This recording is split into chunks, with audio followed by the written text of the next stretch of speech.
సమస్యల పరిష్కారంపై ఇందిరా పార్క్ ధర్నా చౌక్ వద్ద ఆర్టీసీ ఉద్యోగులు కదం తొక్కారు. ధర్నా చౌక్ లో మహాధర్నాకు ఆర్టీసీ కార్మికులు భారీగా చేరుకున్నారు. ప్రభుత్వం తమ సమస్యలు నెరవేర్చాలని డిమాండ్తో ధర్నాకు దిగారు. ఇక ప్రభుత్వం బెదిరింపులతో చలో సెక్రటేరియట్ పిలుపును తాత్కాలికంగా వాయిదా వేస్తున్నారు ఆర్టీసీ కార్మికులకు. ఇక భారీగా పోలీసులు మోహరించారు. రైట్, ఇదే విషయానికి సంబంధించి మరింత సమాచారాన్ని మా ప్రతినిధి కిరణ్ మనకు అక్కడి నుంచి లైవ్ లో అందించేందుకు సిద్ధంగా ఉన్నారు. కిరణ్, చెప్పండి, ఇక సమస్యల పరిష్కారంపై ఇందిరా పార్క్ దగ్గర ఆర్టీసీ ఉద్యోగులు ధర్నా చేపట్టారు. దీనికి సంబంధించి డీటెయిల్స్ ఏంటి కిరణ్? ఆర్టీసీ ఉద్యోగులు కదం తొక్కారు. ఇటు రాష్ట్ర ప్రభుత్వంపై జంగు సైరన్ మోగించినటువంటి పరిస్థితి కనబడుతుంది. గతంలో అనుకున్నటువంటి సమ్మెను ప్రస్తుతం వాయిదా వేసుకోవడంతో తమ సమస్యలు చాలా కాలంగా పెండింగ్ లో ఉన్నాయి. వాటన్నిటిని కూడా పరిష్కరించాలని కూడా ఆర్టీసీ ఉద్యోగులంతా కూడా జిల్లాల నుంచి పెద్ద ఎత్తున వచ్చినటువంటి పరిస్థితి మనకు కనిపిస్తుంది. చలో సెక్రటేరియట్ కు పిలుపునిచ్చారు. అయితే ప్రస్తుతం ఉన్నటువంటి సిచ్యువేషన్ లో అటు పోలీసుల నుంచి ఒత్తిడి రావడం, సెక్రటేరియట్ కు వెళ్తామంటూ కూడా హెచ్చరికలు జారీ చేసినటువంటి పరిస్థితులు అయితే కనిపిస్తా ఉన్నాయి. ఈ నేపథ్యంలో భారీగా జిల్లాల నుంచి పలు ఆర్టీసీ డిపోల నుంచి ఆర్టీసీ కార్మికులంతా కూడా ఈ రోజు ఉద్యోగాలను సైతం లీవులు పెట్టి మరి వచ్చినటువంటి పరిస్థితి కనబడుతుంది. తమ డిమాండ్లు ఏవైతే ఉన్నాయో అటు ఆర్టీసీని రాష్ట్ర ప్రభుత్వంలో విలీనం చేయడంతో పాటు మహాలక్ష్మి స్కీమ్ కింద ఇచ్చేటువంటి 350 కోట్లు నెలవారీగా చెల్లించడంతో పాటు అంతేకాకుండా పాత బకాయిలు ఏవైతే ఉన్నాయో 2500 కోట్లు వెంటనే విడుదల చేయడంతో పాటు ఎలక్ట్రిక్ బస్సులను ఆర్టీసీ మాత్రమే ఇటు రాష్ట్ర ప్రభుత్వం కొని ఆర్టీసీకి అప్పగించాలని కూడా కొంతమంది ఆర్టీసీ కార్మికులు ఉన్నారు. వారితో కూడా మాట్లాడించేటువంటి ప్రయత్నం అయితే చేద్దాం. ఏంటి మీ డిమాండ్ ఏంటి? నేను నిజామాబాద్ జిల్లా ఆర్టీసీ జేఏసీ, నా పేరు వందేమాతరం శ్రీనివాస్. మరి గౌరవ ముఖ్యమంత్రి గారు, మరి ట్రాన్స్పోర్ట్ మంత్రి గారు మాకు కాంగ్రెస్ ప్రభుత్వం రాకంటే ముందు హామీ ఇచ్చినారు.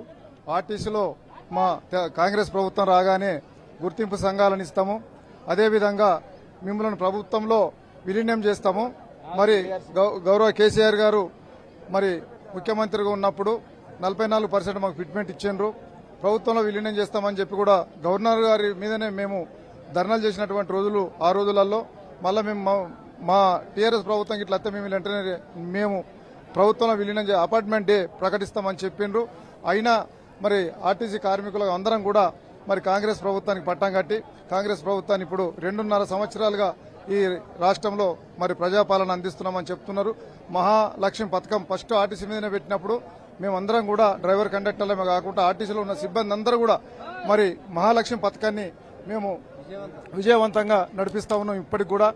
మరి అదేవిధంగా మాకు రావాల్సినటువంటి 2 పిఆర్సీలు ఉన్నాయి, 2017, 2021. మరి డిఏలు ఉన్నాయి, డిఏ ఏరియర్స్ ఉన్నాయి. ఇవన్నీ కూడా మాకు ఇవ్వాలని చెప్పి గౌరవ ముఖ్యమంత్రి గారిని మరి 2025 పే స్కేల్ కూడా ఉన్నది. మరి 2-3 పే స్కేల్ ఉన్నాయి. ఇవన్నీ కూడా మాకు పిఆర్సీలు ఉన్నాయి కాబట్టి ఇవన్నీ వెంటనే చెల్లించి మాకు ఆర్టీసీలో యూనియన్ పునరుద్ధరించాలి. అదేవిధంగా ఆర్టీసీలో ప్రభుత్వం అపాయింట్ డేగా ప్రకటించి విలీనం చేయాలి అని కూడా ఈ సందర్భంగా గౌరవ ముఖ్యమంత్రి గారికి, ప్రభుత్వం గారికి, అదేవిధంగా ట్రాన్స్పోర్ట్ మినిస్టర్ గారికి మేము విజ్ఞప్తి చేస్తా ఉన్నాం. ఆర్టీసీ కార్మికులం చాలా కష్టాలలో ఉన్నాం. మరి అన్ని శాఖలలో కూడా ఖాళీలు ఉన్నాయి, అవి వెంటనే భర్తీ చేయాలి. మరి కార్మికుల మీద పనిభారం ఎక్కువ పడుతూ ఉన్నది, మరి తగ్గించాలి.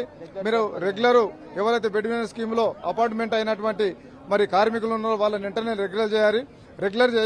అదేవిధంగా రిటైర్మెంట్ అయినటువంటి కార్మికులు మరి 30-35 ఏళ్ళు 40 ఏళ్ళు సేవలు చేసినటువంటి ఎన్నికల ముందు ఒక రకమైనటువంటి హామీ ఇచ్చారు. ఎన్నికల తర్వాత ప్రభుత్వంలో విలీనం చేసే ప్రసక్తే లేదంటూ కూడా కొన్ని వార్తలు వచ్చాయి. దీని మీద మీరేం చెప్తారు? ఎందుకంటే కొంత ఎలక్ట్రిక్ బస్సుల కారణంగా కూడా తీవ్రంగా ఇబ్బందులు ఎదుర్కొతున్నాయని కూడా చెప్తున్నారు. ప్రభుత్వం కొనుగోలు చేయకుండా అటు ఆ ప్రైవేట్ వ్యక్తులతో కొనుగోలు చేసి ఆర్టీసీలో తిప్పడం వల్ల మీకు ఎట్లాంటి ఇబ్బందులు వస్తుంది? మాకు అప్పుడు ఎలక్ట్రిక్ బస్సుల గురించి చెప్పలేరు.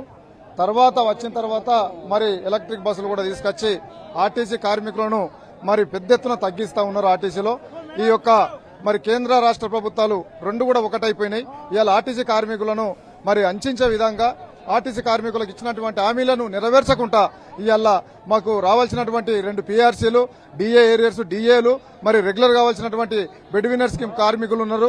వాళ్లను చెప్తున్నటువంటి పరిస్థితి కనబడుతుంది. పూర్తిగా ఆర్టీసీ కార్మికులు తమ డిమాండ్లు నెరవేర్చాలనైతే పరిష్కారం కోసం కదం తొక్కినటువంటి పరిస్థితి కనబడుతుంది. ఇటు మహిళా ఆర్టీసీ కార్మికులతో పాటు ఇటు పూర్తి స్థాయిలో డిపోల నుంచి పెద్ద ఎత్తున రావడంతో పోలీసులు కూడా భారీగా మోహరించారు. చలో సెక్రటేరియట్ కూడా పిలుపునిచ్చినటువంటి నేపథ్యంలో ఏ క్షణమైనా ఇక్కడ ఉన్నటువంటి ఆర్టీసీ కార్మికులంతా కూడా సెక్రటేరియట్ ముట్టడికి వెళ్ళేటువంటి అవకాశం అయితే మనకు కనిపిస్తుంది. Right, thank you Kiran.